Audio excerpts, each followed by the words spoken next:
Alrighty, all you beautiful, dreamy bastards and bad bitches out there. Welcome to what I believe is episode 26 of the Dreamer SpaceChat podcast. It is your host, Dream Slayer here. Here to talk about a few things. Obviously, articles will be later on in this. And this isn't to single you out, and this isn't to hate on your opinions or anything, but I have a certain viewer. He is my dad, and he's probably going to be on the show. I'm not going to lie to you. At some point in time, he will be. But he called me up last night from his bedroom, on our phone. I'm sitting here playing Fallout Shelter, Fallout Shelter. Which, by the way, new addiction. I'm addicted to questing now. That's freaking fun. I don't know why, but I'm making mad progress on my vault. But anyways, he calls me up. I'm in the middle of playing. I'm doing a quest. He's like, "Yo, maybe you shouldn't talk about your inability to pass drug test on your podcast. May mess with your ability to get employed in the future." And number one, let me tell you something. If you're going to sit here and take my form of therapy away, because this is essentially what this is. This is my freedom. This is my podcast, and this is insulting you, Father. Don't take it as that. But if an employer is going to sit there and hate on a person that is literally just talking to help themselves get through it and to help themselves get better, then I would not want to work for that kind of person. I wouldn't do it for my life. I wouldn't do it for $1 million an hour. Because you know what? My freedom and my rights and my ability to do what is right for me is more important than any paycheck in the world. I'm sorry. It's just not how that works. I'm a person. I have struggles. And honestly, I'm too hard-headed and too mule-headed to actually go to therapy. So this is my form of therapy. This is me. I tried writing it down once in my notebook. It just didn't help me as much. Doing it this way for some reason just feels more authentic, more real. And on top of that, that's what I'm trying to give you guys. I'm trying to give you guys the real. I'm trying to show you guys what growth looks like. It's not easy. It's not beautiful. It's not anything amazing. And, I'm literally also on here talking about, I hate saying this because it doesn't feel like I'm actually struggling with it, but struggling with addiction of nicotine, of vaping. I'm now 5 days clean, because I threw my vapes away the 31st of December 2021, and decided I wasn't going to pick it back up again, and so far I haven't. I've been offered, I've had urges, but I haven't fallen through yet, which I'm very proud of myself for so far. But honestly, I don't care. And I even told him, I was like, I wouldn't work for them anyways. And he's like, yeah, that's what I'm trying to point out to you. No, it's not that they wouldn't hire me, which even if they didn't, it wouldn't really matter, because guess what? I'd just find a different job that's more understanding anyways. Because there are people out there, few and far between people out there that do that. But as soon as I heard that, hey, we heard your podcast and you need to delete that episode. No, it's my channel, my right, my time, at my home. It's not going to happen. I'm not going to sit there and do that for some company. No. It's not my fault. It's not like I'm sitting here, promoting myself with business cards and pizza boxes as I'm delivering them, making people think that, hey, Pizza Hut sponsors this guy, maybe I should listen to him. No, I don't do that. And if I ever did, I'd get permission first. And, well, I really just don't, because I don't know how sponsorships work. I don't know how partnerships work. I don't know how any of that works. So what? They hear that I'm talking about struggling being able to pass a drug test. It's not my problem. They should understand that this is what's helping me. And if you, particularly you, Father, because I'm sure you didn't listen to all of them, but not just singling him out, but like if an employer listens to this in the future, if you listen to my episodes or you listen to the posts that I make, or read them rather, that I make, it's showing you that I'm trying to get myself better. Not that, oh, dude, I'm smoking right now on this podcast, bro. Like, I'm baked off my ass, dude. No, I don't do that. I do my best to keep it off screen and off camera and off mic, because I'm giving you the real and authentic. Now, granted, I did tell you guys that I may do it every occasionally, but I'm going to keep it to a minimal, and I'm not going to, try and make it a habit. It's already been a bad habit of mine to do it almost unhealthily. So, I'm here to have no skeletons in my closet. I'm not going to hide it from you guys. It's just not something I should do. It's wrong of me to do. You take one look at any of my information for my channel and tell me what the immediate vibe is that you get. This dude's either whimsical or he's a stoner. And both of those are kind of hand in hand at the end of the day. So unfortunately, I'm going to continue talking about those things. And when I am able to pass a drug test, I will let you guys know just as well. Because I am hoping to start working. However, I'm going to wait until the 15th of this month, at the very least, to try. Also, that's the day, God of War on PC comes out, so I'm super excited for that. Because I've got the itch to actually work again. I've got the itch that I need to stop being at home so much, that I need to start making my money, that I need to move out of my dad's frickin' attic, As much as I love him, and as much as we do have plans to actually record a couple of interesting podcast episodes together, unfortunately, it's just not something I'm going to do. It is my podcast and my life, and at this point, that's basically what I told him. You have no right to tell me what to do with my podcast. And no employer has any right to tell me what to do with my podcast. If that means I'm sit here and denied a job because of my outside life, then welcome to America, land of the free, where your rights are taken away because you're using your freedoms outside of somebody else's control. Nobody has control over another person. Nobody. Not a single person here. Not the government, not your boss, not your manager. Nobody, not a single soul has control over you. So anyways, I gotta grab my phone from the other room. I accidentally left it over there. Gonna grab my basically news reading device. Kirby?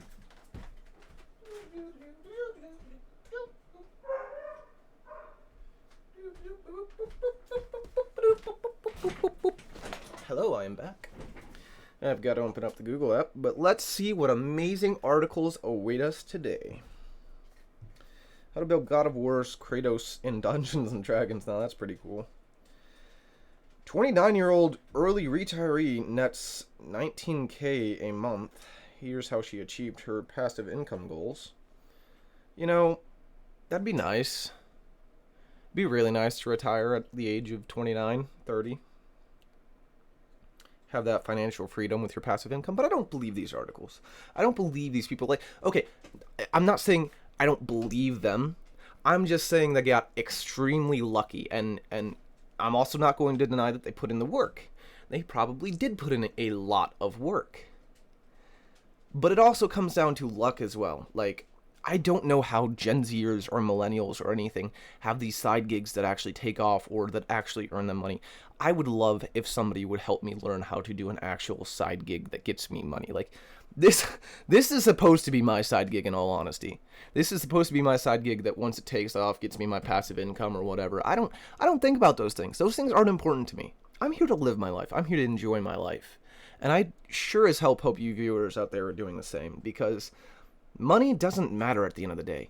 I have 3 cars, and that's not to flex on you guys. Not to flex on you guys. And I'm buying a Corvette engine for my truck, because I have 2 cars and a truck. And it doesn't matter. Literally nobody cares about that. Unless you're literally just a sugar baby or a sugar mama or a sugar daddy, those kinds of things don't hold real value to anybody. Not a single soul. I don't hold values in those things anymore. I used to think it would be so cool to own a freaking McLaren and a mansion with a pool and a workout room. And now, granted, it would be nice to have those things just so I don't have to leave my house to go and do them, because I would much prefer not having to do that. But that doesn't matter. That's not the point here. I'll go to a gym. I'll embarrass myself not knowing how to work my machines, which I'm going to in the future. But that this whole retire at 29, 30 BS is extremely unlikely for the majority of normal people. Normal people aren't all about getting the bag or all about how can I make money so I can retire early. I feel like I'm actually benefiting the world sometimes, kind of occasionally, when I've got a job, especially if it's a job that actually, like I used to work at a tire shop, that actually affects people's lives. People need tires to get from work to point A to point B and all that kind of crap. But let's get off that topic. Why the first Marvel Cinematic Universe movie might be Tobey Maguire's Spider-Man instead of Iron Man. Interesting. Sadly, NVIDIA's GTX 1650 was a best-selling GPU on Amazon. I wonder why that was. That doesn't make sense. Well, I mean, it does. People are all over the place for GPUs right now. Battlefield 2042 game director gives candid response to players begging for major fixes. Ooh, we got another quantum breakthrough. How to transform vacancies into quantum information. Very interesting. PS3 emulator RPCS3 now boots the XMB. Don't know what XMB is, but that's pretty dope. I don't think hang on, I gotta look up something real quick. God, yeah, I'll just open Safari. Sly Cooper 4. What console did it release on? PlayStation 3. Okay, so that's essentially what I need. I need the PS3 emulator, more or less. I mean, I have a PS3 to totally play Sly Cooper 4 on, which I have, by the way. Very good game. Well, not as great as 3. 3 is always my favorite. In order for favorites for me, I think it goes 3, 1, 2. Something like that. Or, well, including 4, actually. Hang on. 3, 4, 1, 2. Yeah. Skyrim, Stealth Archer tips and tricks. Yeah. You know, I always wanted to do DoorDash, but my dad, and welcome back to the podcast, essentially, Dad. My dad told me that, like, once you start driving for DoorDash and everything, your car becomes part of the business or something like that, and you have to get business insurance and stuff like that. And I'm like, bro, why? If I'm going to do that, I already know the risks. I already have insurance. I don't need to pay for higher insurance just because I'm helping a business out. Like, that doesn't make sense to me either. It really doesn't make sense to me. I should be able to, if somebody starts up a business like DoorDash or Uber or anything like that, I already know the risks involved with driving more. That is my call. You don't get to, it's like me on the podcast here. You don't get to raise my insurance rates because I'm making the call to drive more. That doesn't make sense to me. All of these stipulations for everything we do as people is fucking stupid. We need to stop. We need to, I hate to sound like that guy because I don't like sounding like this guy, but there is a little bit of government overreach and overreach in every section of your life, from health insurance to car insurance to life insurance to why, again, like I said, I'm not about the money, but at some point we're literally spending so much money that we don't actually live, and that is the problem with today's day and age. That is why, one of many reasons why, Salem, stop tearing up my boots. One of the many reasons why inflation is such a terrible thing, because we're paying for so much, and then we are paying more for enjoyment at this point. It just doesn't make sense. It doesn't make sense. 3 zodiac signs who find their soulmate during Ceres conjunct Venus starting January 4th, 2022. Interesting. Bradley Cooper completely lost it on Dax Shepard's podcast, and it was epic. Okay. See Ryan Reynolds take advantage of public domain in Winnie the Screwed. Oh. I like that. Take an on-foot look at the Air Jordan 4 Zen Master. Interesting. They don't look that great. If that's them. China, US, UK, France, and Russia pledge to avoid nuclear war. China. I don't trust you, China. I'm sorry. Or really Russia, but I have a little bit more faith in Russia than China. Don't ask me why. Of course, I give my information away freely to both on accident, so, you know, it is what it is. Tyler, the creator, reflects on his really dumb stage name. I mean, look at my dumb stage name. It's Dreamer SpaceChat. I kind of just came up with it on a whim, and, well, yeah. I grew my net worth by $60K in 2 years. Here's how I got started. I really don't care about money. I really don't care about that. CD Projekt Red denies recent Cyberpunk 2077 patch 1.5 soft relaunch. First expansion plan rumors. Okay. Robert E. Lee statue makers troll US via time capsule. Ooh, you know what? And again, I'm going to sound like a right-wing person, but I'm not. I feel, if anything, I'm very centered. But tearing down statues does nothing. You're literally trying to erase history so we can't learn from it. Let's learn from that guy by leaving his shit up so we can read about him and know about him and learn how to not be him. That is the point, is to not be him. But, you know, what do I know? Taking down a famous piece of racist propaganda, underlined and bolded, is always its own reward, I guess. But the recent removal of Richmond, Virginia Robert E. Lee statue seemed to include an additional, much-anticipated perk for history buffs. A time capsule was believed to be embedded in its pedestal. Upon further investigation, though, it seems we have been trolled by the same folks who thought it was a good idea to erect a 6-story monument to the Confederacy 25 years after the end of the Civil War, and despite Lee's own objection... I don't want to watch that.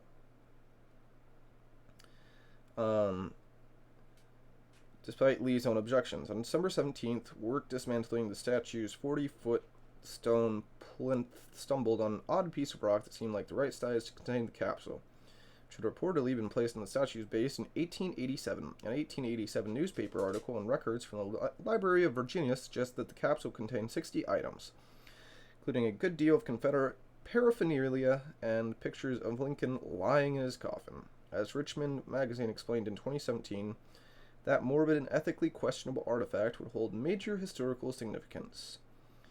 While the appropriateness of placing a picture of a murdered U.S. president inside a monument dedicated to the glorification of Confederate Army leader... Okay, this dude is literally... Maybe it's not the dude specifically, because the dude apparently didn't want this statue from what I'm reading. But these people were terrible, like, God. Oh my lord. Is open inside a monument dedicated to glorification of Robert E. Lee is open to discussion. What makes the artifact so potentially extraordinary is that there is only one genuine photograph of Lincoln's corpse, and it was supposed to have been destroyed per the wishes of Mary Todd Lincoln, the president's widow. And while the other items listed in the cornerstone are described in detail, the description of the Lincoln picture is maddeningly vague, which only increases the speculation about what exactly it is. Conservators at the Virginia Department of Historic Resource excitedly set to work by Wednesday. They were finally ready to open the box, but the Washington Post reports they'd already begun to suspect that something was amiss. The dimensions of this box, carefully removed Tuesday from a 1,500-pound slab of granite, are smaller than the one documented in the historical record. It is also made of lead instead of the expected copper, and there's no sign of a florid inscription that was supposedly carved into the box side. So, treasure hunters beware. Maybe it's out there in a different statue. Who knows? Conservationists spent about 5 hours poking and prying at the box's lid as cameras, historians, and local officials looked on. They then allowed Governor Ralph Northam to finally open the capsule. It's a 134-year-old time capsule. Wow. Inside was found 0 dead president pics and an assortment of seemingly random items that didn't match the description of the time capsule's constant per the Post. The objects inside included American Ephemeris and Nautical Almanac of 1875, a copy of the Huguenot Lovers, A Tale of the Old Dominion, which records indicate was published in 1889, and an unlabeled maroon-colored book that was too wet to open. There was also a soggy envelope containing a photograph from a studio on Broad Street in Richmond, at least one pamphlet describing a waterworks project on the south side of Richmond dated 1888, and a Victorian-era British coin. Now, that is a very old coin. That's a very old coin. That is a coin worth money, and I would know because I know coin collectors. Dale Brumfield, a local historian who has researched the time capsule, theorized that it might be kind of a vanity project put together by people involved in constructing the Lee statue. Huguenot book is romance, written by the engineer who designed the circle around the statue. Photo depicts the mustachioed man who designed its pedestal. Many questions remain. Was this a second unauthorized time capsule? Why does it include a British coin? Were there contemporary reports on the contents of the official time capsule wrong? Was that box ever embedded in the pedestal? Was it secretly moved in the National Treasure's crew's least exciting heist ever? Historians have their work cut out for them. But we've already relearned one important lesson. Confederate sympathizers are not to be trusted. Wow, that last line, if it ain't propaganda. Like, I'm not... No. And I'm busting out into a southern accent just because I do it when I get hyped up about stupid things. But, wow, and this episode's already gone on longer than I thought it would. But, and I understand the meaning behind the Confederate flag, and no one wants to go back to the racist days. I just don't get why we hate on them so much. It's a literal part of our history. I get hating on them during the war, and I get hating on them now, but to the extent that we do it is, like, unhealthy. We are hating on literal history, something we're supposed to learn from. But, you know, I'm not going to sit here and try and say too much more, because then I'm just going to make myself seem like I'm exactly what they just said at the end of that article. And I'm not. But, you know, I just don't get... It's... what's the word? It's pandering to a certain audience. That's exactly what it is. It's pandering to a certain audience, and we all know who that audience is. I'm not going to say it. I don't have to, because I'm not even going to make that generalized blanket statement. But I just think it's dumb that they sit there and do that. I mean, don't get me wrong, destroying the statue in itself was pretty stupid. But what do I know? You know, I'm just here to talk about things and open up people's views a little bit more. I don't know. I'm just really just here making a fool of myself and do what you guys want with all that information. Anyways, this is already a 20-minute long video, which means it's going to take a little bit longer than normal to upload. And we didn't even get through as many articles as we nearly did. I actually feel kind of accomplished about that. Like, I'm like enjoying, you know, swiping through and just saying boring, dumb. But, you know, finding something actually interesting to read is kind of nice some days. I'm not going to lie to you. But before the algorithm decides to shove me in the area where nobody wants to watch this because it's too long, I will see all you beautiful bastards and bad bitches in the next episode and have you guys a happy, merry, little, amazing week. This is your Captain, Dreamslayer, signing off.